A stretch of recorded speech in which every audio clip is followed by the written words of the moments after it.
Maddie, thank you for disproving the myth that love at first sight does not exist. At first I didn't want to believe it either, but when I first walked into your emergency department 4 years ago, and we both locked eyes, I forgot about my patient on the stretcher. They were fine. They were fine. In that moment, though, it had felt like all time was frozen. And it took hearing a few official voices in the background to bring me back to reality that I was not in a dream.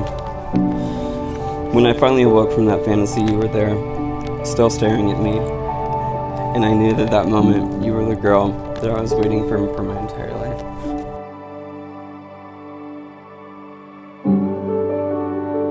Ben, from the first time I saw you and your pretty blue eyes met mine, I knew you would be someone special. I'm sure you probably noticed that I would strategically take my coffee breaks just to walk by you at work while you were in the ambulance bay. And on our first date, eating Frosties in your car after our long shifts, I knew I was going to marry you.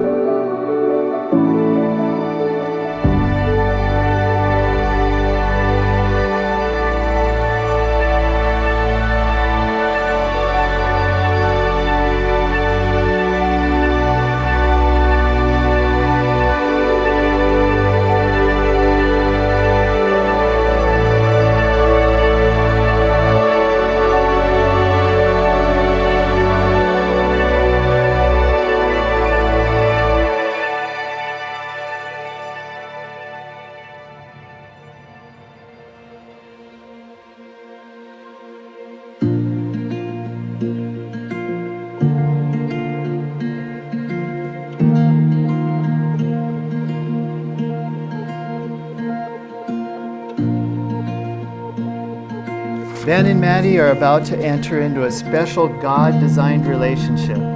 They have a strong relationship and they are going to have a successful marriage. They are both devoted to each other and come from families that believe the joining of two individuals is a lifelong commitment of love and caring. Today we find that God has guided Ben and Maddie to this moment to be wed. I remember the time when Maddie and I made the snap decision to travel around Europe for 2 weeks. We left on February 11th, 2020. Yes, we did leave for Europe 12 days after COVID was declared a global health emergency. And yes, it was 2 weeks after Ben and Maddie got engaged.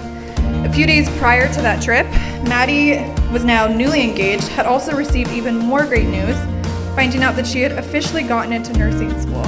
But, of course, orientation was in the middle of our trip abroad. No worries, Ben to the rescue. Ben offered to sit in as an honorary nursing student and showed up to orientation as Maddie's fill-in. I know. He picked up her schedule, met all of her classmates and teachers, and even participated in all the icebreakers. Now that's love.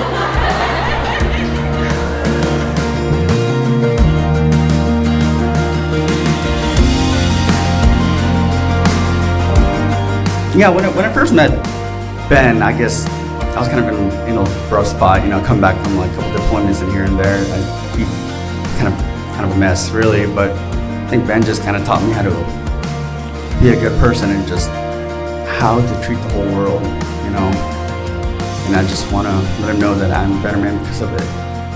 So.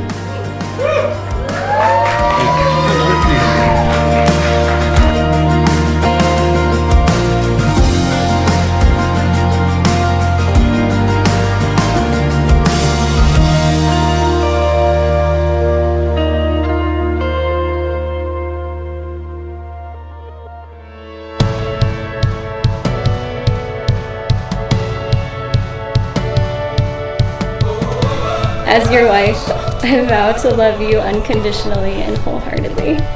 I vow to keep God in the center of our marriage, and I vow to never stop pursuing you. I vow to do the laundry if you do the dishes, to laugh at your dad jokes, and encourage you in everything you do.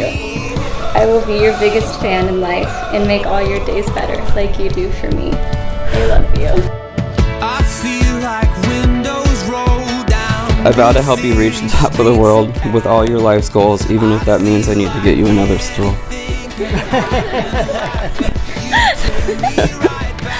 I vow to never leave your side during our life's most difficult future endeavors. I promise to always give you an A when you've done a good job, and we can celebrate with confetti. And most importantly, I vow to always keep it this way because you were literally the best thing that's ever happened in my life. And I love you, Maddie.